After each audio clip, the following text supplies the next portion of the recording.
ਵਾਹਿਗੁਰੂ जी का खालसा वाहिगुरू जी की फतेह। TV84 ਦੇ ਸਾਰੇ ਦਰਸ਼ਕ ਤੇ ਸਰੋਤੇ ਜਿਹੜੇ ਸਾਡੇ ਨਾਲ ਇਸ ਵਕਤ ਨਾਰਥ ਅਮਰੀਕਾ ਦੇ ਵਿੱਚੋਂ ਜੁੜੇ ਹੋਏ ਆ ਜਾਂ ਫਿਰ ਸੋਸ਼ਲ ਮੀਡੀਆ ਦੇ ਰਾਹੀਂ ਸਾਨੂੰ ਦੁਨੀਆ ਭਰ ਦੇ ਵਿੱਚ ਦੇਖ ਰਹੇ ਆ, ਉਹਨਾਂ ਸਾਰਿਆਂ ਦਾ ਮੈਂ ਅਮਰਵੀਰ ਸਿੰਘ ਅੱਜ ਇਸ ਪ੍ਰੋਗਰਾਮ ਦੇ ਵਿੱਚ ਤਹਿ ਦਿਲੋਂ ਸਵਾਗਤ ਕਰਦਾ।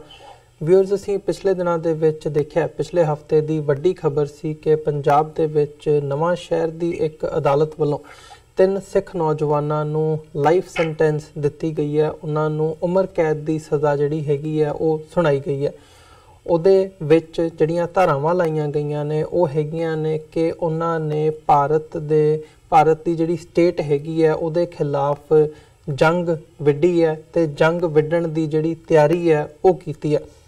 ਪਰ ਇਹ ਆਪਣੀ ਕਿਸਮ ਦਾ ਇੱਕ ਪਹਿਲਾ ਕੇਸ ਹੈ ਜਿਹਦੇ ਵਿੱਚ ਜਦੋਂ ਜੰਗ ਵਿੱਢਣ ਦੀ ਗੱਲ ਹੁੰਦੀ ਹੈ ਨਾ ਕੋਈ ਪੁਲਿਸ ਵੱਲੋਂ ਹਥਿਆਰਾਂ ਦੀ ਬਰਾਮਦਗੀ ਦਿਖਾਈ ਗਈ ਹੈ, ਨਾ ਹੀ ਕੋਈ ਹੋਰ ਐਕਸਪਲੋਸਿਵਸ, ਬਲਕਿ ਉਹਨਾਂ ਦੇ ਕੋਲੋਂ ਲਿਟਰੇਚਰ ਬਰਾਮਦ ਕੀਤਾ ਗਿਆ ਸਿੱਖ ਸੰਘਰਸ਼ ਦੇ ਨਾਲ ਰਿਲੇਟਡ, ਜਿਹਦੇ ਵਿੱਚ 1978 1984 ਦੇ ਵਿੱਚ ਜੋ ਦਰਬਾਰ ਸਾਹਿਬ ਤੇ ਹਮਲਾ ਹੋਇਆ ਉਸ ਬਾਬਤ ਤੇ ਅਦਰਵਾਈਜ਼ ਜਦੋਂ ਅਸੀਂ ਦੇਖਦੇ ਹਾਂ ਅਜੋਕੇ ਸਿੱਖ ਸੰਘਰਸ਼ ਦੇ ਨਾਲ ਰਿਲੇਟਡ ਜਿਹੜਾ ਲਿਟਰੇਚਰ ਸੀਗਾ, ਕਿਤਾਬਾਂ ਸੀ, ਮੈਗਜ਼ੀਨ ਸੀ, ਉਹਨਾਂ ਕੋਲੋਂ ਬਰਾਮਦ ਕੀਤੇ ਗਏ ਤੇ ਉਸੇ ਦੇ ਬਿਨਾਂ ਦੇ ਉੱਤੇ, ਕਿਤਾਬਾਂ ਦੇ ਬਿਨਾਂ ਦੇ ਉੱਤੇ ਜਿਹੜਾ ਹੈਗਾ ਉਹਨਾਂ ਨੂੰ ਉਮਰ ਕੈਦ ਦੀ ਸਜ਼ਾ ਸੁਣਾਈ ਗਈ ਹੈ, ਇਹ ਕਹਿ ਕੇ ਕਿ ਇਹਨਾਂ ਨੇ ਭਾਰਤ ਦੇ ਖਿਲਾਫ ਜੰਗ ਵਿੱਢਣ ਦੀ ਜਿਹੜੀ ਤਿਆਰੀ ਹੈਗੀ ਹੈ ਉਹ ਕੀਤੀ ਹੈ। ਸੋ ਇਹ ਆਪਣੀ ਕਿਸਮ ਦਾ ਪਹਿਲਾ ਕੇਸ ਹੈ। ਘੱਟ ਗਿਣਤੀਆਂ ਦੇ ਖਿਲਾਫ ਜਿੱਦਾਂ ਦਾ ਮਾਹੌਲ ਭਾਰਤ ਦੇ ਵਿੱਚ ਇਸ ਵਕਤ ਬਣਿਆ ਹੋਇਆ ਉਹਦੀ ਇੱਕ ਮਿਸਾਲ ਵੀ ਇਹ ਉਦਾਹਰਣ ਹੈਗੀ ਹੈ। ਸੋ ਅੱਜ ਅਸੀਂ ਇਸ ਬਾਬਤ ਗੱਲਬਾਤ ਕਰਾਂਗੇ ਕਿ ਐਗਜ਼ੈਕਟਲੀ ਇਸ ਕੇਸ ਦੀਆਂ ਜਿਹੜੀਆਂ ਇੰਪਲੀਕੇਸ਼ਨਸ ਨੇ ਉਹ ਕੀ ਨੇ ਤੇ ਪੰਜਾਬ ਦੇ ਵਿੱਚ ਆਰਗੇਨਾਈਜੇਸ਼ਨ ਦਲ ਖਾਲਸਾ ਵੱਲੋਂ ਜਦੋਂ ਅਸੀਂ ਦੇਖਦੇ ਹਾਂ ਉਹਨਾਂ ਵੱਲੋਂ ਕਾਲ ਦਿੱਤੀ ਗਈ ਹੈ ਇਸ ਫੈਸਲੇ ਦੇ ਖਿਲਾਫ, ਅਦਾਲਤ ਦੇ ਇਸ ਫੈਸਲੇ ਦੇ ਖਿਲਾਫ 13 ਤਰੀਕ ਨੂੰ ਯਾਨੀ ਕਿ ਪੰਜਾਬ ਦੇ ਵਿੱਚ ਆਉਣ ਵਾਲੀ ਕੱਲ੍ਹ ਨੂੰ ਨਵਾਂ ਸ਼ਹਿਰ ਦੀ ਹੀ ਅਦਾਲਤ ਦੇ ਬਾਹਰ ਉਹਨਾਂ ਵੱਲੋਂ ਪ੍ਰੋਟੈਸਟ ਦਾ ਜਿਹੜਾ ਐਲਾਨ ਹੈਗਾ ਉਹ ਕੀਤਾ ਗਿਆ, ਜਿਹਦੇ ਵਿੱਚ ਵੱਡੀ ਗਿਣਤੀ ਦੇ ਵਿੱਚ ਉਹਨਾਂ ਵੱਲੋਂ ਅਪੀਲ ਕੀਤੀ ਜਾ ਰਹੀ ਹੈ ਕਿ ਜਿਹੜੀਆਂ ਸਿੱਖ ਸੰਗਤਾਂ ਨੇ ਉਹ ਪਹੁੰਚਣ ਤੇ ਅਦਾਲਤੀ ਫੈਸਲੇ ਦੇ ਖਿਲਾਫ ਆਪਣਾ ਜਿਹੜਾ ਪ੍ਰੋਟੈਸਟ ਹੈਗਾ, ਵਿਰੋਧ ਹੈ, ਉਹ ਜ਼ਾਹਰ ਕਰਨ। ਸੋ ਦਲ ਖਾਲਸਾ ਦੇ ਜਿਹੜੇ ਪ੍ਰਧਾਨ ਨੇ ਸਰਦਾਰ ਹਰਪਾਲ ਸਿੰਘ ਚੀਮਾ, ਉਹ ਸਾਡੇ ਨਾਲ ਇਸ ਵਕਤ ਫੋਨ ਲਾਈਨ ਤੇ ਬਣੇ ਹੋਏ ਆ। ਆਓ ਉਹਨਾਂ ਨਾਲ ਮਿਲ ਕੇ ਅੱਜ ਦੀ ਵਿਚਾਰ ਚਰਚਾ ਦੀ ਸ਼ੁਰੂਆਤ ਕਰਦੇ ਹਾਂ। ਚੀਮਾ ਸਾਹਿਬ, ਤੁਹਾਡਾ ਸਵਾਗਤ ਹੈ ਜੀ। ਵਾਹਿਗੁਰੂ ਜੀ ਕਾ ਖਾਲਸਾ ਵਾਹਿਗੁਰੂ ਜੀ ਕੀ ਫਤਿਹ। ਵਾਹਿਗੁਰੂ ਜੀ ਕਾ ਖਾਲਸਾ ਵਾਹਿਗੁਰੂ ਜੀ ਕੀ ਫਤਿਹ ਜੀ। ਧੰਨਵਾਦ ਬਹੁਤ ਬਹੁਤ।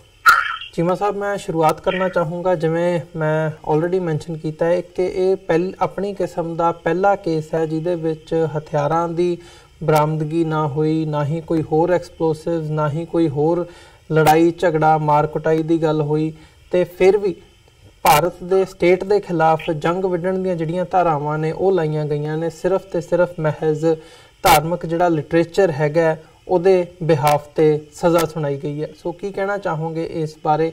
ਤੁਸੀਂ ਪੇਸ਼ੇ ਵਜੋਂ ਵਕਾਲਤ ਵੀ ਕੀਤੀ ਹੈ, ਕਾਨੂੰਨ ਵੀ ਜਾਣਦੇ ਹੋ ਤੇ ਅਦਰਵਾਈਜ਼ ਪੰਜਾਬ ਦੀ ਜਿਹੜੀ ਸਿਆਸਤ ਹੈਗੀ ਹੈ ਉਹਦੇ ਨਾਲ ਵਾਹ ਵਾਸਤਾ ਰੱਖਦੇ ਹੋ, ਕੀ ਕਹਿਣਾ ਚਾਹੋਗੇ ਇਸ ਬਾਰੇ?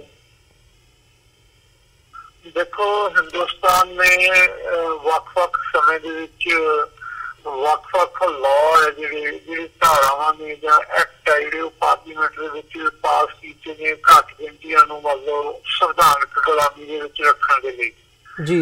ਕਦੇ ਉਹਨਾਂ ਦਾ ਨਾਮ ਪੋਟਾ ਦੇ ਨਾਂ ਨਾਲ ਰਿਹਾ, ਕਦੇ ਟਾਟਾ ਦੇ ਨਾਂ ਨਾਲ ਰਹੇ ਆ। ਹੁਣ ਅੱਜ ਕੱਲ੍ਹ ਜਿਹੜੀ ਆ ਤੁਸੀਂ ਗੱਲ ਮੈਂਸ਼ਨ ਕੀਤੀ ਹੈ ਕਿ UAP ਐਕਟ ਦੇ ਥੱਲੇ ਮਤਲਬ ਉਹ ਇੱਕ ਘੱਟ ਗਿਣਤੀਆਂ ਨੂੰ ਗੁਲਾਮ ਬਣਾਉਣ ਦੀ ਸਾਜ਼ਿਸ਼ ਤੇ ਉਹਨਾਂ ਨੂੰ ਅਹਿਸਾਸ ਕਰਾਉਣ ਦੀ ਸਾਜ਼ਿਸ਼ ਕਿ ਤੁਸੀਂ ਇਸ ਦੇਸ਼ ਦੇ ਵਿੱਚ ਗੁਲਾਮ ਹੋ ਤੇ ਤੁਸੀਂ ਆਪਣੀ ਜ਼ਿੰਦਗੀ ਦੀ ਤਰਜ਼ ਹੈ ਉਹ ਜਿਸ ਤਰੀਕੇ ਦੇ ਨਾਲ ਭਾਰਤ ਵਿੱਚ ਰਾਜ ਸੱਤਾ ਦੇ ਵਿੱਚ ਰਹਿਣ ਵਾਲਾ ਜਿਹੜਾ ਸਰਕਾਰੀ ਤੰਤਰ ਹੈ ਉਹ ਜਿਸ ਤਰੀਕੇ ਦੇ ਨਾਲ ਤੁਹਾਨੂੰ ਜਿਉਣ ਦੇ ਲਈ ਪ੍ਰੇਰਿਤ ਹੈ, ਤੁਹਾਨੂੰ ਉਸ ਤਰੀਕੇ ਦੇ ਨਾਲ ਹੀ ਜਿਉਣਾ ਪਏਗਾ ਜੀ।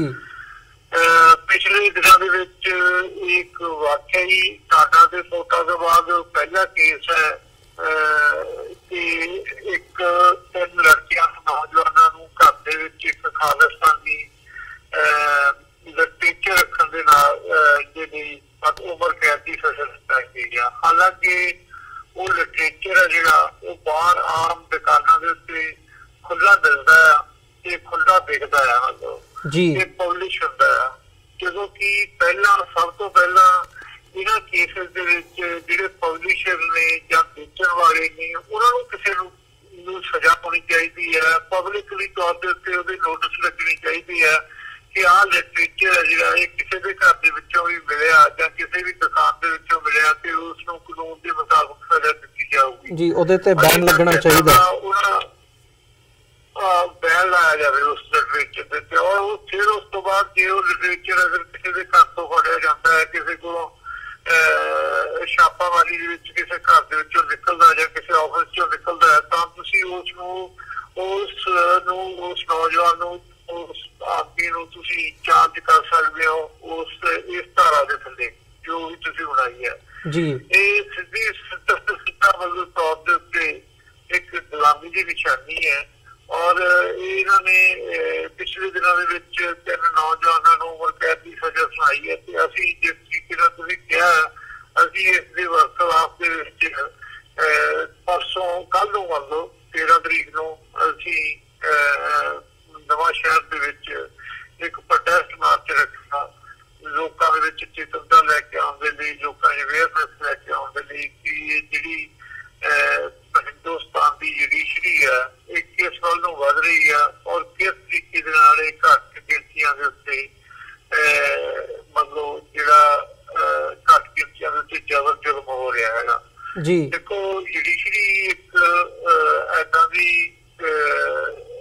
ਸਮਾਜ ਦੇ ਵਿੱਚ ਕੰਗ ਹੈ ਕਿ ਜਿਹੜਾ ਉਸ ਦੇਸ਼ ਦੇ ਨਾਗਰਿਕਾਂ ਨੂੰ ਜਾਂ ਉਸ ਦੇਸ਼ ਚ ਰਹਿਣ ਵਾਲੇ ਬਸਿੰਦਿਆਂ ਨੂੰ ਇਸ ਗੱਲ ਦਾ ਅਹਿਸਾਸ ਕਰਾਉਂਦਾ ਹੈ ਕਿ ਸਾਨੂੰ ਇਨਸਾਫ ਮਿਲਦਾ ਇੱਥੇ, ਇਸ ਸਮਾਜ ਦੇ ਵਿੱਚ ਸਾਨੂੰ ਇਨਸਾਫ ਮਿਲਦਾ ਹੈ।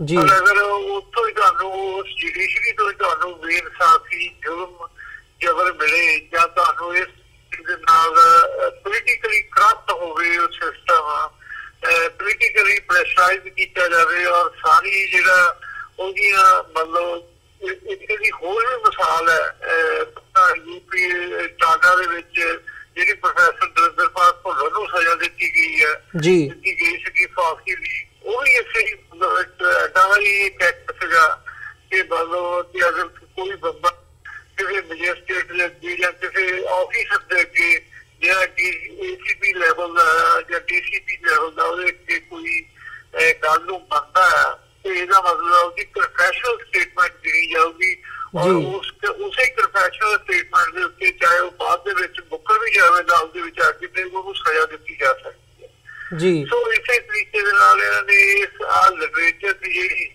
ਇਹ ਸਜ਼ਾ ਦਿੱਤੀ ਹੈ ਤੇ ਅਸੀਂ ਇਹਦੇ ਅਗੇਂਸਟ ਪ੍ਰੋਟੈਸਟ ਰੱਖਿਆ ਹੈਗਾ 13 ਤਰੀਕ ਦਾ।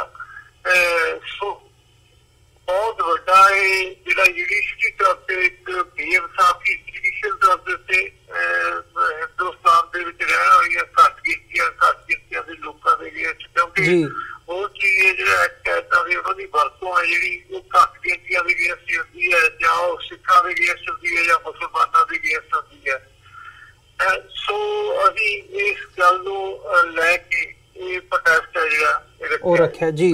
ਚੀਮਾ ਸਾਹਿਬ, ਜਿਵੇਂ ਤੁਸੀਂ ਜੁਡੀਸ਼ਰੀ ਦੀ ਗੱਲ ਕੀਤੀ ਹੈ ਤਾਂ ਆਮ ਤੌਰ ਤੇ ਇਹ ਗੱਲ ਦੇਖੀ ਜਾਂਦੀ ਹੈ ਕਿ ਸਟੇਟ ਵੱਲੋਂ ਆਪਣੀਆਂ ਜਿਹੜੀਆਂ ਵਿਰੋਧੀ ਧਿਰਾਂ ਹੈਗੀਆਂ ਨੇ ਜਾਂ ਡਾਇਸੈਂਟ ਦੀਆਂ ਜਿਹੜੀਆਂ ਆਵਾਜ਼ਾਂ ਨੇ ਉਹਨਾਂ ਨੂੰ ਦਬਾਉਣ ਦੇ ਲਈ ਇੱਦਾਂ ਦੇ ਐਕਟਸ ਦੀ ਵਰਤੋਂ ਕੀਤੀ ਜਾਂਦੀ ਹੈ। ਇਹ ਹਿਊਮਨ ਰਾਈਟਸ ਦੀਆਂ ਜਿਹੜੀਆਂ ਰਿਪੋਰਟਸ ਹੈਗੀਆਂ ਨੇ ਉਹਨਾਂ ਦੇ ਵਿੱਚ ਇੰਡੀਆ ਦਾ ਨਾਂ ਇਹਦੇ ਵਿੱਚ ਕਾਫੀ ਇਸ ਵਕਤ ਬਦਨਾਮ ਕਿਹਾ ਜਾ ਸਕਦਾ, ਪਰ ਜਿਹੜੀ ਜੁਡੀਸ਼ਰੀ ਹੈਗੀ ਹੈ ਉਹਦੇ ਤੋਂ ਇਨਸਾਫ ਦੀ ਉਮੀਦ ਕੀਤੀ ਜਾਂਦੀ ਹੈ ਕਿ ਉਹਦੇ ਵਿੱਚੋਂ ਇਨਸਾਫ ਨਿਕਲੇਗਾ। ਪਰ ਜਿਹੜਾ ਇਹ ਕੇਸ ਹੈਗਾ ਇਹਦੇ ਵਿੱਚ ਕੀ ਇਹ ਕਿਹਾ ਜਾ ਸਕਦਾ ਵੀ ਜੁਡੀਸ਼ਰੀ ਨੇ ਸਟੇਟ ਦੇ ਬਿਹਾਫ ਤੇ ਐਕਟ ਕੀਤਾ? ਬਿਲਕੁਲ ਬਿਲਕੁਲ, ਇਹ ਇੱਕ ਮਿਸਾਲ ਹੈ ਇੱਕ ਸਟੇਟ ਦੀ ਸਟੇਟ ਹੈ ਜਿਹੜੀ ਉਹ ਜੁਡੀਸ਼ਰੀ ਦੇ ਕੰਮਾਂ ਦੇ ਵਿੱਚ ਇੰਟਰਫੇਰੈਂਸ ਕਰ ਰਹੀ ਹੈ ਔਰ ਕਿਸ ਤਰੀਕੇ ਨਾਲ ਉਹ ਫੈਸਲੇ ਹੈ ਜਿਹੜੇ ਉਹ ਸਟੇਟ ਦੀ ਜੋ ਮਰਜ਼ੀ ਹੈ, ਜੋ ਸਟੇਟ ਚਲਾਉਣ ਵਾਲੀ ਨੀਤੀ ਹੈ, ਜੋ ਗਵਰਨਮੈਂਟ ਨੂੰ ਚਲਾਉਣ ਵਾਲੀ ਨੀਤੀ ਹੈ, ਉਹ ਕਿਸ ਤਰੀਕੇ ਨਾਲ ਜੁਡੀਸ਼ਰੀ ਫੈਸਲੇ ਜਿਹੜੇ ਪ੍ਰਭਾਵਿਤ ਕਰਦੇ ਨੇ। ਇਹ ਇੱਕ ਕੇਸ ਹੈ ਜਿਹੜਾ ਇਹ ਉਹਦੀ ਮਿਸਾਲ ਹੈ। ਮਤਲਬ ਏਦਾਂ ਦੇ ਅਨੇਕਾਂ ਹੀ ਕੇਸ ਹੈ, ਅਸੀਂ ਬਹੁਤ ਕੇਸ ਏਦਾਂ ਦੇ ਦੇਖਦੇ ਹਾਂ ਕਿ ਜਿਹਨਾਂ ਵਿੱਚ ਸਾਡੇ ਨਾਲ ਧੱਕਾ ਹੋ ਰਿਹਾ, ਸਾਡੇ ਨੌਜਵਾਨਾਂ ਨੇ ਧੱਕਾ ਹੋ ਰਿਹਾ। ਜਿਹੜੀ ਡਿਮਾਂਡ ਅਸੀਂ ਆਮ ਕਰਦੇ ਹਾਂ ਆਪਣੀਆਂ ਮੰਗਾਂ ਦੇ ਵਿੱਚ ਕਿ ਸਾਡੇ ਨੌਜਵਾਨ ਹੈ ਜਿਹੜੇ ਉਹ ਰਿਹਾ ਕੀਤੇ ਜਾਣ, ਜਿਨ੍ਹਾਂ ਨੇ ਆਪਣੀ ਉਸ ਜੋਰ ਨੇ ਮਤਲਬ ਜੋਰਾਂ ਦੇ ਇਲਜ਼ਾਮ ਲਾਇਆ ਗਿਆ ਕਿ ਇਹਨਾਂ ਨੇ ਐਕਟ ਕੀਤਾ, ਇਹਨਾਂ ਨੇ ਐਕਸ਼ਨ ਕੀਤਾ, ਔਰ ਉਹਦੇ ਚ ਜੋ ਬਣਦੀ ਸਜ਼ਾ ਆ ਉਸ ਸਜ਼ਾ ਤੋਂ ਵੀ ਕਿਤੇ ਉਹ 1.5 ਗੁਣੀ ਜ਼ਿਆਦਾ ਸਜ਼ਾ ਭੁਗਤ ਚੁੱਕੇ ਆ, ਤੇ ਇਸ ਤੋਂ ਬਾਅਦ ਵੀ ਨਹੀਂ ਛੱਡਿਆ ਜਾਂਦਾ ਅੱਜ ਤੱਕ ਵੀ ਉਹਨਾਂ ਨੂੰ। ਉਹ ਜੇਲ੍ਹਾਂ ਦੇ ਵਿੱਚ ਅੰਦਰ ਹੈ, ਲਾਲ ਸਿੰਘ ਜੇਲ੍ਹ ਦੇ ਵਿੱਚ ਅੰਦਰ ਹੈ, ਮੇਰੇ ਖਿਆਲ 25 ਸਾਲ ਹੋ ਚੁੱਕੇ ਹੋਣੇ ਆ। ਨਾ ਕੋਈ ਉਹ ਅਸਲਾ ਜਿਹੜਾ ਫੜਿਆ ਗਿਆ, ਨਾ ਉਹ ਕਿਤੇ ਚੱਲਿਆ, ਨਾ ਉਹਦੇ ਨਾਲ ਕੋਈ ਐਕਸ਼ਨ ਹੋਇਆ, ਸਿਰਫ ਉਸ ਅਸਲੇ ਨੂੰ ਫੰਡ ਕਰਕੇ ਹੀ ਮਤਲਬ ਉਹਨੂੰ 25 ਸਾਲ ਦੀ ਸਜ਼ਾ ਦਿੱਤੀ ਹੈ, ਤੇ ਅੱਜ ਵੀ ਉਹ ਜੇਲ੍ਹਾਂ ਦੇ ਵਿੱਚ ਰੋਂਦਾ ਫਿਰਦਾ। ਔਰ ਜਿਹੜੀ ਸਟੇਟ ਹੈ, ਸਟੇਟ ਆਫ ਗੁਜਰਾਤ ਹੈ, ਜਿਹਦੇ ਨਾਲ ਉਹ ਕੇਸ ਚੱਲਦਾ ਜਾਂ ਜਿੱਥੇ ਉਹ ਕੇਸ ਚੱਲ ਰਿਹਾ, ਉਹ ਸੁਪਰੀਮ ਕੋਰਟ ਤੱਕ ਮਤਲਬ ਲੜਦੀ ਹੀ ਆ। ਹਾਲਾਂਕਿ ਉਹਨੂੰ ਜੁਡੀਸ਼ਰੀ ਤੌਰ ਦੇ ਉੱਤੇ ਇੱਕ ਵਾਰੀ ਥੋੜਾ ਜਿਹਾ ਬਿੱਲ ਵੀ ਚੁੱਕਿਆ ਗਿਆ ਵੀ ਛੱਡਿਆ ਜਾਵੇ, ਬਹੁਤ ਲੰਬਾ ਸਮਾਂ ਹੋ ਗਿਆ। ਜੋ ਗਵਰਨਮੈਂਟ ਦੀ ਨੀਤੀ ਹੈ ਕਿ 20 ਸਾਲ ਤੋਂ ਬਾਅਦ ਕੋਈ ਬੰਦਾ ਵੀ ਨਹੀਂ ਰੱਖਣਾ, ਇਸ ਦੇ ਬਾਵਜੂਦ ਵੀ ਮਤਲਬ ਜਿਹੜੀ ਗੁਜਰਾਤ ਗਵਰਨਮੈਂਟ ਹੈ ਲੜ ਰਹੀ ਆ। 25 ਸਾਲ ਹੋ ਗਏ ਆ ਉਹਨੂੰ ਅੰਦਰ, ਤੇ ਹਾਲੇ ਵੀ ਕੋਈ ਛੱਡਣ ਦੀ ਆਸ ਨਹੀਂ। ਇਸ ਤਰੀਕੇ ਨਾਲ ਬਹੁਤ ਨੌਜਵਾਨ ਨੇ ਜਿਹੜੇ ਜਿਹਨਾਂ ਦੇ ਨਾਲ ਇਹ ਧੱਕੇ ਹੋ ਰਹੇ ਆ। ਸੋ ਏਦਾਂ ਦੀਆਂ ਅਨੇਕਾਂ ਮਿਸਾਲਾਂ ਨੇ ਜਿਹੜੀਆਂ ਸਾਡੇ ਨੌਜਵਾਨਾਂ ਦੇ ਨਾਲ ਰਿਲੇਟਡ ਨੇ, ਜਿਨ੍ਹਾਂ ਦੇ ਵਿੱਚ ਅਸੀਂ ਦੇਖ ਸਕਦੇ ਹਾਂ ਕਿ ਹਿੰਦੁਸਤਾਨ ਕਿਸ ਤਰੀਕੇ ਦੇ ਨਾਲ ਸਾਡੇ ਨਾਲ ਮਤਲਬ ਸਾਨੂੰ ਇੱਕ ਸੰਵਿਧਾਨਕ ਗੁਲਾਮੀ ਦਾ ਅਹਿਸਾਸ ਕਰਾ ਰਿਹਾ, ਔਰ ਸਾਡੇ ਨੌਜਵਾਨਾਂ ਦੀ ਰਿਹਾਈ ਨਹੀਂ ਹੋ ਰਹੀ, ਪੱਖਪਾਤ ਹੋ ਰਿਹਾ। ਬਹੁਤ ਗਿਣਤੀਆਂ ਦੇ ਜਿਹੜੀ ਵੱਖਰਾ ਕਾਨੂੰਨ ਹੈ, ਘੱਟ ਗਿਣਤੀਆਂ ਦੇ ਲਈ ਵੱਖਰਾ ਕਾਨੂੰਨ ਹੈ, ਕਾਨੂੰਨ ਨੂੰ ਇਸ ਤਰੀਕੇ ਨਾਲ ਮਰੋੜਿਆ ਜਾ ਸਕਿਆ, ਇੰਨਾ ਫਲੈਕਸੀਬਲ ਬਣਾਇਆ ਜਾ ਸਕਦਾ ਜਿੱਥੇ ਵਾਕੀ ਨੂੰ ਤੋੜ ਲਓ। ਸੋ ਇਹ ਕਾਫੀ ਵੱਡਾ ਜਿਹੜਾ ਧੱਕਾ ਹੈ ਹੋ ਰਿਹਾ, ਔਰ ਇਹ ਉਹਦੀ ਮਿਸਾਲ ਹੈ ਇਸ ਗੱਲ। ਜੀ ਚੀਮਾ ਸਾਹਿਬ, ਇੱਦਾਂ ਦਾ ਹੀ ਇੱਕ ਹੋਰ ਕੇਸ ਮੱਧ ਪ੍ਰਦੇਸ਼ ਦੇ ਵਿੱਚੋਂ ਵੀ ਸਾਹਮਣੇ ਆਇਆ ਮੁਸਲਮਾਨ ਨੌਜਵਾਨਾਂ ਦੇ ਖਿਲਾਫ। ਉੱਥੇ ਗਊ ਹੱਤਿਆ ਦੇ ਨਾਂ ਥੱਲੇ ਵੀ ਉਹਦੇ ਵਿੱਚ ਗਊ ਹੱਤਿਆ ਹੋਈ ਹੈ, ਤੇ ਉਹਦੇ ਵਿੱਚ ਮੁਸਲਮਾਨ ਨੌਜਵਾਨ ਇਨਵੋਲਵਡ ਹੈਗੇ ਆ।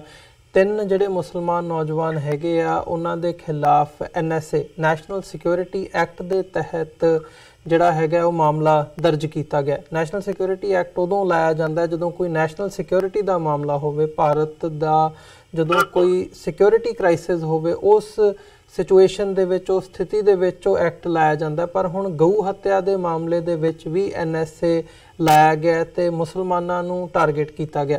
ਸੋ ਕੀ ਇਹ ਜਿਹੜੀਆਂ 2 ਐਗਜ਼ਾਮਪਲਸ ਹੈਗੀਆਂ ਨੇ, ਇਹਨਾਂ ਨੂੰ ਮੁੱਖ ਰੱਖਦਿਆਂ ਇਹ ਕਿਹਾ ਜਾ ਸਕਦਾ ਵੀ ਜਿਹੜੀ ਅੱਜ ਦੀ ਸਥਿਤੀ ਬਣੀ ਹੋਈ ਹੈ, ਸਿਚੁਏਸ਼ਨ ਬਣੀ ਹੋਈ ਹੈ, ਉਹਦੇ ਵਿੱਚ ਘੱਟ ਗਿਣਤੀਆਂ ਨੂੰ ਹਰ ਲੈਵਲ ਤੱਕ ਜਾ ਕੇ ਟਾਰਗੇਟ ਕਰਨ ਦੀ ਕੋਸ਼ਿਸ਼ ਕੀਤੀ ਜਾ ਰਹੀ ਹੈ? ਬਿਲਕੁਲ ਬਿਲਕੁਲ, ਹਰ ਲੈਵਲ ਦੇ ਉੱਤੇ ਇਹ ਕੱਲੀਆਂ ਸਿਰਫ ਇਹੀ 2 ਮਿਸਾਲਾਂ ਨਹੀਂ ਜੀ ਹੈਗੀਆਂ। ਬਹੁਤ ਏਦਾਂ ਦੇ ਕੇਸਿਸ ਨੇ ਜਿਹੜੀਆਂ ਜੁਡੀਸ਼ਰੀ ਦੇ ਵਿੱਚ ਚੱਲ ਰਹੇ ਨੇ। ਜਿਹੜੇ ਕੇਸ ਇਸ ਗੱਲ ਦੀ ਪ੍ਰਤੱਖ ਮਿਸਾਲ ਨੇ ਕਿ ਮਤਲਬ ਕਿਸ ਤਰੀਕੇ ਦੇ ਨਾਲ ਮਤਲਬ ਘੱਟ ਗਿਣਤੀਆਂ ਦੇ ਨਾਲ ਧੱਕਾ ਕੀਤਾ ਜਾਂਦਾ। ਬੇਲ ਦੇ ਮੈਟਰ ਦੇ ਵਿੱਚ ਬਹੁਤ ਵੱਡੀ ਬੇਲਾਂ ਘੱਟ ਤੋਂ ਘੱਟ ਵੀ 3-4 ਸਾਲ ਜਿੰਨੀ ਕਿਤੇ ਮਤਲਬ ਐਕਟ ਦੇ ਵਿੱਚ ਸਜ਼ਾ ਹੁੰਦੀ ਹੈ, ਉਸ ਤੋਂ ਜ਼ਿਆਦਾ ਟਾਈਮ ਉਹ ਲਗਾ ਲੈਂਦੇ ਨੇ। ਉਹਨਾਂ ਦੀ ਬੇਲ ਹੀ ਨਹੀਂ ਹੁੰਦੀ, ਟ੍ਰਾਇਲ ਹੀ ਨਹੀਂ ਹੁੰਦਾ, ਤੇ ਉਸ ਤੋਂ ਜ਼ਿਆਦਾ ਸਮਾਂ ਉਹ ਜੇਲ੍ਹ ਦੇ ਮਤਲਬ ਵਿੱਚ ਜੇਲ੍ਹ ਦੇ ਕਾਸੇ ਜਾਂਦੇ ਨੇ, ਟ੍ਰਾਇਲ ਹੁੰਦੇ ਨੇ, ਬਾਅਦ ਦੇ ਵਿੱਚ ਚਾਹੇ ਉਹ ਬੰਦਾ ਬਰੀ ਹੋ ਜਾਵੇ। ਕਈ ਏਦਾਂ ਦੀਆਂ ਮਿਸਾਲਾਂ ਪਿਛਲੇ ਦਿਨਾਂ ਦੇ ਵਿੱਚ ਆਈਆਂ ਨੇ ਕਿ ਉਹ ਮਤਲਬ ਜਿਹੜਾ ਮੁਲਜ਼ਮ ਹੈ ਉਹ ਬਰੀ ਹੋ ਗਿਆ, ਟਵਿੱਟਰ ਕਰ ਦਿੱਤਾ ਗਿਆ, ਪਰ ਉਹ ਜਿਹੜੀ ਉਹਦੀ ਸਜ਼ਾ ਸੀਗੀ ਉਹ ਉਸ ਸਜ਼ਾ ਨਾਲੋਂ ਵੀ ਜ਼ਿਆਦਾ ਸਮਾਂ ਜੇਲ੍ਹ ਦੇ ਵਿੱਚ ਆਲਰੇਡੀ ਕੱਟ ਚੁੱਕਿਆ। ਸੋ ਏਦਾਂ ਦੀਆਂ ਅਨੇਕਾਂ ਮਿਸਾਲਾਂ ਨੇ ਜਿਹਨਾਂ ਨੂੰ ਜਿਸ ਤਰੀਕੇ ਨਾਲ ਹਿੰਦੁਸਤਾਨ ਦਾ ਇਹ ਕਾਨੂੰਨ ਹੈ ਜਿਹੜਾ ਉਹ ਘੱਟ ਗਿਣਤੀਆਂ ਨੂੰ ਟਾਰਗੇਟ ਕਰਕੇ ਘੱਟ ਗਿਣਤੀਆਂ ਨੂੰ ਟਾਰਗੇਟ ਕਰਦਾ, ਔਰ ਉਹਨਾਂ ਨੂੰ ਇਸ ਗੱਲ ਦਾ ਅਹਿਸਾਸ ਕਰਾਉਣ ਦੀ ਕੋਸ਼ਿਸ਼ ਕੀਤੀ ਜਾਂਦੀ ਹੈ ਕਿ ਤੁਸੀਂ ਇਸ ਥਾਂ ਦੇ ਉੱਤੇ ਗੁਲਾਮ ਹੋ, ਔਰ ਮੁਲਕ ਏਦਾਂ ਦੇ ਨਾਲ ਹੀ ਲਾਏ ਜਾਂਦੇ ਹੈ ਕਿ ਹਿੰਦੁਸਤਾਨ ਛੱਡ ਕੇ ਪਾਕਿਸਤਾਨ ਚਲ ਜਾਓ। ਤੇ ਇਹ ਕੋਈ ਆਮ ਨਾਗਰਿਕਾਂ ਵੱਲੋਂ ਨਹੀਂ ਲਾਏ ਜਾਂਦੇ। ਇੱਥੋਂ ਦੀ ਲੀਡਰਸ਼ਿਪ ਜਿਹੜੇ MP ਨੇ, ਜਿਹੜੇ ਮਿਨਿਸਟਰ ਨੇ, ਉਹ ਏਦਾਂ ਦੀ ਮਤਲਬ ਜਿਹੜੀ ਬੋਲੀ ਹੈ, ਭਾਸ਼ਾ ਹੈ, ਉਹਦੀ ਵਰਤੋਂ ਜਿਹੜੀ ਆਮ ਆਪਣੀਆਂ ਸਟੇਟਮੈਂਟ ਦੇ ਵਿੱਚ ਕਰਦੇ ਨੇ। ਔਰ ਇਹ ਬਹੁਤ ਵੱਡਾ ਧੱਕਾ ਹੈ ਜਿਹੜਾ ਮੌਜੂਦਾ ਰਾਸ਼ਟਰਪਤੀ ਦੇ ਮੌਜੂਦਾ ਮੋਦੀ ਸਰਕਾਰ ਦੇ ਵਿੱਚ ਸੋਸ਼ਲੀ ਤੌਰ ਦੇ ਉੱਤੇ, ਧਾਰਮਿਕ ਤੌਰ ਦੇ ਉੱਤੇ ਲੋਕਾਂ ਦੇ ਨਾਲ, ਰਾਜਨੀਤਿਕ ਤੌਰ ਦੇ ਉੱਤੇ ਲੋਕਾਂ ਦੇ ਨਾਲ ਹੋਇਆ। ਜਿਸ ਤਰੀਕੇ ਨਾਲ ਇਹਨੇ ਪਿਛਲੇ ਸਮੇਂ ਦੇ ਵਿੱਚ ਯੂਨੀਵਰਸਿਟੀਆਂ ਦੇ ਵਿੱਚ ਮੁੰਡੇ ਫੜੇ ਨੇ, ਜਿਸ ਤਰੀਕੇ ਨਾਲ ਇਹਨਾਂ ਨੇ ਦੇਸ਼ ਭਗਤੀ ਦਾ ਡੈਫੀਨੇਸ਼ਨ ਰੱਖੀਆਂ ਨੇ, ਔਰ ਆਪਣੇ ਤਰੀਕੇ ਨਾਲ ਉਹਨਾਂ ਨੇ ਇਸ ਡੈਫੀਨੇਸ਼ਨ ਨੂੰ ਢਾਲਣ ਦੀ ਕੋਸ਼ਿਸ਼ ਕੀਤੀ ਹੈ। ਇਹ ਮਤਲਬ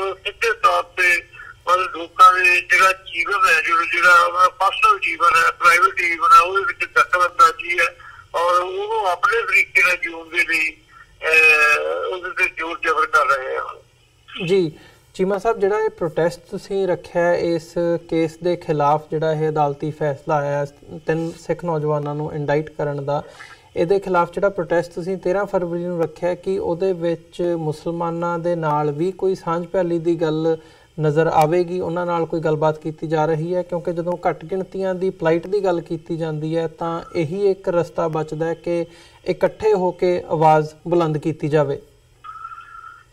ਦੇਖੋ, ਜਦੋਂ ਵੀ ਕੋਈ ਨਾ ਕੋਈ ਪੰਜਾਬ ਦੇ ਵਿੱਚ ਅਸੀਂ ਤਾਂ ਪ੍ਰੋਟੈਸਟ ਕਰਦੇ ਹਾਂ, ਅਸੀਂ ਤੇ ਆਮ ਖੁੱਲੀ ਮਤਲਬ ਪਬਲਿਕਲੀ ਤੌਰ ਤੇ ਅਖਬਾਰਾਂ ਦੇ ਰਾਹੀਂ ਜਾਂ ਮਤਲਬ ਆਪਣੀਆਂ ਸਟੇਟਮੈਂਟਾਂ ਦੇ ਰਾਹੀਂ ਜਾਂ ਸੋਸ਼ਲ ਮੀਡੀਆ ਦੇ ਰਾਹੀਂ ਮਤਲਬ ਕਾਲ ਦਿੰਦੇ ਹਾਂ ਸਾਰੀਆਂ ਘੱਟ ਗਿਣਤੀਆਂ ਨੂੰ ਕਿ ਤੁਸੀਂ ਸ਼ਾਮਲ ਹੋਵੋ ਇਸ ਗੱਲ ਦੇ ਵਿੱਚ, ਚਾਹੇ ਉਹ 26 ਜਨਵਰੀ ਦੇ, ਚਾਹੇ 15 ਅਗਸਤ ਦੇ, ਇਹ ਸੰਵਿਧਾਨ ਗੁਲਾਮੀ ਦੇ ਜਿਹੜੇ ਪ੍ਰੋਟੈਸਟ ਹੋਣ ਉਹ ਹੋਣ। ਅਸੀਂ ਤਾਂ ਹੁਣ ਵੀ ਪੋਲੀਟੀਕਲੀ ਤੌਰ ਤੇ ਕਾਲ ਕੀਤੀ ਹੈ, ਪਰ ਅਸੀਂ ਉਹਨਾਂ ਦੇ ਜਿਹੜੇ ਕਿਉਂਕਿ ਪੰਜਾਬ ਦੇ ਵਿੱਚ ਸਭ ਤੋਂ ਵੱਡਾ ਏਰੀਆ ਮੁਸਲਮਾਨਾਂ ਦੇ ਰਹਿਣ ਦਾ ਮਲੇਰਕੋਟਲਾ ਹੀ ਹੈ। ਅਸੀਂ ਮਲੇਰਕੋਟਲੇ ਦੇ ਕੁਝ ਨੌਜਵਾਨ ਹੈ ਜਿਹਨਾਂ ਨੂੰ ਇਸ ਗੱਲ ਬਾਰੇ ਉਹਨਾਂ ਨੂੰ ਪ੍ਰੇਰਿਤ ਜ਼ਰੂਰ ਕੀਤਾ ਤੇ ਅਸੀਂ ਉਹਨਾਂ ਦੇ ਨਾਲ ਗੱਲਬਾਤ ਵੀ ਕੀਤੀ ਹੈ ਕਿ ਤੁਸੀਂ ਪਹੁੰਚੋ ਇਸ ਪ੍ਰੋਟੈਸਟ ਦੇ ਵਿੱਚ। ਸਾਡਾ ਸਾਰਿਆਂ ਦੇ ਲਈ ਘੱਟ ਗਿਣਤੀਆਂ ਦੀ ਸਸਤੀਆਰੀ ਚੱਲ ਜੀ। ਚੀਮਾ ਸਾਹਿਬ, ਜਾਂਦੇ ਜਾਂਦੇ ਅਖੀਰ ਦੇ ਵਿੱਚ ਜਿਹੜੇ ਦਰਸ਼ਕ ਇਸ ਵਕਤ ਸਾਡੇ ਨਾਲ ਬਣੇ ਹੋਏ ਨੇ ਦੁਨੀਆ ਭਰ ਦੇ ਵਿੱਚ, ਜਿੱਥੇ ਤੱਕ ਵੀ TV84 ਦੇ ਪਲੇਟਫਾਰਮ ਰਾਹੀਂ ਇਹ ਸ਼ੋਅ ਜਾ ਰਿਹਾ ਹੈ ਜਾਂ ਮੈਸੇਜ ਜਾ ਰਿਹਾ ਹੈ, ਉਹਨਾਂ ਨੂੰ ਕੋਈ ਸੰਦੇਸ਼ ਅੰਤ ਦੇ ਵਿੱਚ ਇਸ ਸਾਰੀ ਗੱਲਬਾਤ ਦੇ ਰਾਹੀਂ ਜਾਂ ਜਿਸ ਬਿਨਾਂ ਦੇ ਉੱਤੇ ਅਸੀਂ ਅੱਜ ਗੱਲ ਕਰ ਰਹੇ ਹਾਂ ਇਸ ਸੰਬੰਧੀ ਕੋਈ ਮੈਸੇਜ ਦੇਣਾ ਚਾਹੋ? ਦੇਖੋ, ਮੈਂ ਇਹੀ ਆਪਣੇ ਵੱਲੋਂ ਬੇਨਤੀ ਕਰਨਾ ਚਾਹੁੰਦਾ ਕਿ ਜਿੱਥੇ ਜਿੱਥੇ ਵੀ ਤੁਹਾਡੇ ਰੇਡੀਓ ਦੀ ਜਾਂ ਟੈਲੀਵਿਜ਼ਨ ਦੀ ਆਵਾਜ਼ਾਂ ਸੁਣਨੀਆਂ ਨੇ, ਬਹੁਤ ਏਦਾਂ ਦੇ ਰੇਡੀਓ ਸਟੇਸ਼ਨ ਚੱਲ ਰਹੇ ਆ ਜਿਹੜੇ ਮਤਲਬ ਹਿੰਦੁਸਤਾਨ ਦੇ ਵਿੱਚ ਜੋ ਧੱਕੇ ਹੋ ਰਹੇ ਆ ਘੱਟ ਗਿਣਤੀਆਂ ਨਾਲ ਜਾਂ ਖਾਸ ਕਰਕੇ ਪੰਜਾਬ ਵਿੱਚ ਸਿੱਖਾਂ ਨਾਲ, ਉਹਦੀ ਆਵਾਜ਼ ਹੈ ਤੁਸੀਂ ਉਠਾਉਂਦੇ ਹੋ ਔਰ ਇੱਥੋਂ ਦੇ ਲੋਕਾਂ ਤੱਕ ਪਹੁੰਚਾਉਂਦੇ ਹੋ। ਮੈਂ ਇੱਥੋਂ ਦੇ ਰਹਿਣ ਵਾਲੇ ਵਸਿੰਦਿਆਂ ਨੂੰ ਇਹ ਬੇਨਤੀ ਕਰਦਾ ਕਿ ਉਹਨਾਂ ਨੂੰ ਇਸ ਗੱਲ ਦੀ ਆਜ਼ਾਦੀ ਦੀ ਜੋ ਫਿਜ਼ਾ ਆ, ਜੋ ਆਜ਼ਾਦੀ ਦਾ ਹੱਕ ਹੈ, ਜੋ ਕਿਸ ਤਰੀਕੇ ਨਾਲ ਜਿਹੜਾ ਇੱਕ ਦੇਸ਼ ਦਾ ਨਾਗਰਿਕ ਹੈ ਉੱਥੋਂ ਦੇ ਦੇਸ਼ ਵਿੱਚ ਸੰਵਿਧਾਨ ਵੱਲੋਂ ਦਿੱਤੇ ਹੱਕਾਂ ਨੂੰ ਮਤਲਬ ਮਾਣ ਦਾ ਆਪਣੀ ਜ਼ਿੰਦਗੀ ਦੇ ਵਿੱਚ, ਮੇਰੇ ਖਿਆਲ 'ਚ ਤੁਹਾਡੇ ਵਰਗੇ ਦੇਸ਼ਾਂ 'ਚ ਰਹਿਣ ਵਾਲੇ ਲੋਕਾਂ ਤੋਂ ਵੱਧ ਕੋਈ ਨਹੀਂ ਜਾਣਦਾ ਹੈ। ਸੋ ਇਸ ਤੋਂ ਵੱਧ ਜਿਹੜਾ ਧੱਕਾ ਹੋ ਰਿਹਾ ਪੰਜਾਬ ਦੇ ਵਿੱਚ, ਖਾਸ ਕਰਕੇ ਨਾਰਥ ਇੰਡੀਆ ਤੇ ਹਿੰਦੁਸਤਾਨ ਦੇ ਵਿੱਚ ਸਿੱਖਾਂ ਨਾਲ, ਮੁਸਲਮਾਨਾਂ ਦੇ ਨਾਲ, ਇੱਥੋਂ ਦੇ ਲੋਕਾਂ ਨੂੰ ਵੱਧ ਤੋਂ ਵੱਧ ਆਪਣੇ ਰਿਸ਼ਤੇਦਾਰਾਂ ਨੂੰ, ਭੈਣਾਂ ਭਰਾਵਾਂ ਨੂੰ ਇਸ ਗੱਲ ਵੱਲ ਜੋ ਇੱਥੋਂ ਦੀ ਤੁਸੀਂ ਹੱਕਾਂ ਦੀ ਜੋ ਤੁਹਾਨੂੰ ਦਿੱਤੇ ਹੋਏ ਇੱਥੇ ਸੰਵਿਧਾਨਕ ਹੱਕ ਨੇ ਉਹਨਾਂ ਨੂੰ ਕਿਸ ਤਰੀਕੇ ਨਾਲ ਤੁਸੀਂ ਮਾਨਦੇ ਹੋ ਉਹਦੇ ਬਾਰੇ ਦੱਸਣਾ ਤੁਹਾਨੂੰ ਚਾਹੀਦਾ, ਤਾਂ ਕਿ ਇਹਨਾਂ ਲੋਕਾਂ ਨੂੰ ਹਿਊਮਨ ਰਾਈਟਸ ਜਿਹੜੀ ਅਵੇਅਰਨੈਸ ਹੈ, ਕਿੱਦਾਂ ਦੇ ਮੌਲਿਕ ਅਧਿਕਾਰ ਹੁੰਦੇ ਨੇ ਇੱਕ ਇਨਸਾਨ ਦੇ, ਉਹਨਾਂ ਦੀ ਸਭ ਤੋਂ ਵੱਧ ਜਾਣਕਾਰੀ ਹੈ ਜਿਹੜੀ ਅਵੇਅਰਨੈਸ ਹੈ ਉਹ ਲੋਕਾਂ ਤੱਕ ਆਪਾਂ ਪਹੁੰਚਾ ਸਕੀਏ।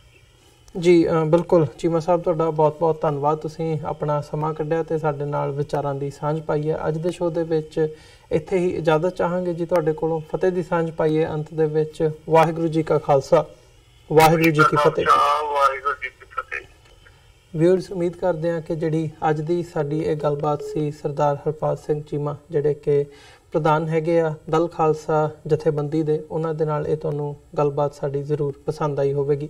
ਸੋ ਜਿੱਥੇ ਜਿਵੇਂ ਉਹਨਾਂ ਦਾ ਵੀ ਕਹਿਣਾ ਕਨਕਲੂਡਿੰਗ ਕਮੈਂਟ ਹੈਗਾ ਕਿ ਘੱਟੋ ਘੱਟ ਜਿੱਥੇ ਤੱਕ ਵੀ ਇਹ ਆਵਾਜ਼ ਜਾਂਦੀ ਹੈ ਅਸੀਂ ਅਵੇਅਰਨੈਸ ਜ਼ਰੂਰ ਕ੍ਰੀਏਟ ਕਰੀਏ। ਜਿੱਥੇ ਵੀ ਧੱਕਾ ਹੁੰਦਾ, ਹਿਊਮਨ ਰਾਈਟਸ ਦੀਆਂ ਵਾਇਲੇਸ਼ਨਸ ਹੁੰਦੀਆਂ ਨੇ, ਉੱਥੇ ਆਪਣੀ ਆਵਾਜ਼ ਅਸੀਂ ਉਸ ਦੇ ਖਿਲਾਫ ਜ਼ਰੂਰ ਬੁਲੰਦ ਕਰੀਏ। ਸੋ ਇਸੇ ਸੰਦੇਸ਼ ਦੇ ਨਾਲ ਅਸੀਂ ਅੱਜ ਦੇ ਸ਼ੋਅ ਦੇ ਵਿੱਚ ਤੁਹਾਡੇ ਕੋਲੋਂ ਇੱਥੇ ਹੀ ਇਜਾਜ਼ਤ ਚਾਹਾਂਗੇ। ਜਾਂਦੇ ਜਾਂਦੇ ਤੁਹਾਡੇ ਚਰਨਾਂ ਦੇ ਵਿੱਚ ਬੇਨਤੀ ਜ਼ਰੂਰ ਕਰੂੰਗਾ ਕਿ ਇਸ ਪਲੇਟਫਾਰਮ ਨੂੰ ਅੱਗੇ ਵਧਾਉਣ ਦੇ ਲਈ ਸਾਨੂੰ ਤੁਹਾਡੀ ਸਹਾਇਤਾ ਦੀ ਲੋੜ ਹੈ। TV84 ਨੂੰ ਡੋਨੇਟ ਕਰਨ ਦੇ ਲਈ ਤੁਸੀਂ ਸਾਡੀ ਵੈਬਸਾਈਟ www.tv84.tv ਤੇ ਜਾ ਕੇ ਸਾਨੂੰ ਡੋਨੇਟ ਕਰ ਸਕਦੇ ਹੋ ਤੇ ਮੰਥਲੀ ਡੋਨੇਸ਼ਨਸ ਦੇ ਲਈ ਪਲੇਜ ਕਰ ਸਕਦੇ ਹੋ। ਜੇ ਚੈੱਕ ਰਾਹੀਂ ਡੋਨੇਸ਼ਨਸ ਭੇਜਣੀਆਂ ਚਾਹੁੰਦੇ ਹੋ ਤਾਂ TV84 ਦੇ ਨਾਂ ਦਾ ਚੈੱਕ ਬਣਾ ਕੇ ਤੁਸੀਂ ਸਾਨੂੰ ਸਾਡੇ ਐਡਰੈਸ ਤੇ ਵੀ ਮੇਲ ਕਰ ਸਕਦੇ ਹੋ। 3601 37th ਐਵਨਿਊ, ਲੌਂਗ ਆਈਲੈਂਡ ਸਿਟੀ, ਨਿਊਯਾਰਕ 11101। ਵੈਬਸਾਈਟ ਇੱਕ ਵਾਰ ਫਿਰ ਦੱਸਦੇ ਹਾਂ www.tv84.tv। ਇਸੇ ਦੇ ਨਾਲ ਵਿਊਅਰਸ ਅਸੀਂ ਅੱਜ ਦੇ ਪ੍ਰੋਗਰਾਮ ਦੇ ਵਿੱਚ ਤੁਹਾਡੇ ਕੋਲੋਂ ਇੱਥੇ ਹੀ ਇਜਾਜ਼ਤ ਚਾਹਾਂਗੇ। ਦੁਬਾਰਾ ਫੇਰ ਕੱਲ ਨੂੰ ਤੁਹਾਡੇ ਨਾਲ ਮੁਲਾਕਾਤ ਹੋਵੇਗੀ। ਤਦ ਤੱਕ ਲਈ ਇਜਾਜ਼ਤ ਦਿਓ ਜੀ। ਵਾਹਿਗੁਰੂ ਜੀ ਕਾ ਖਾਲਸਾ, ਵਾਹਿਗੁਰੂ ਜੀ ਕੀ ਫਤਿਹ।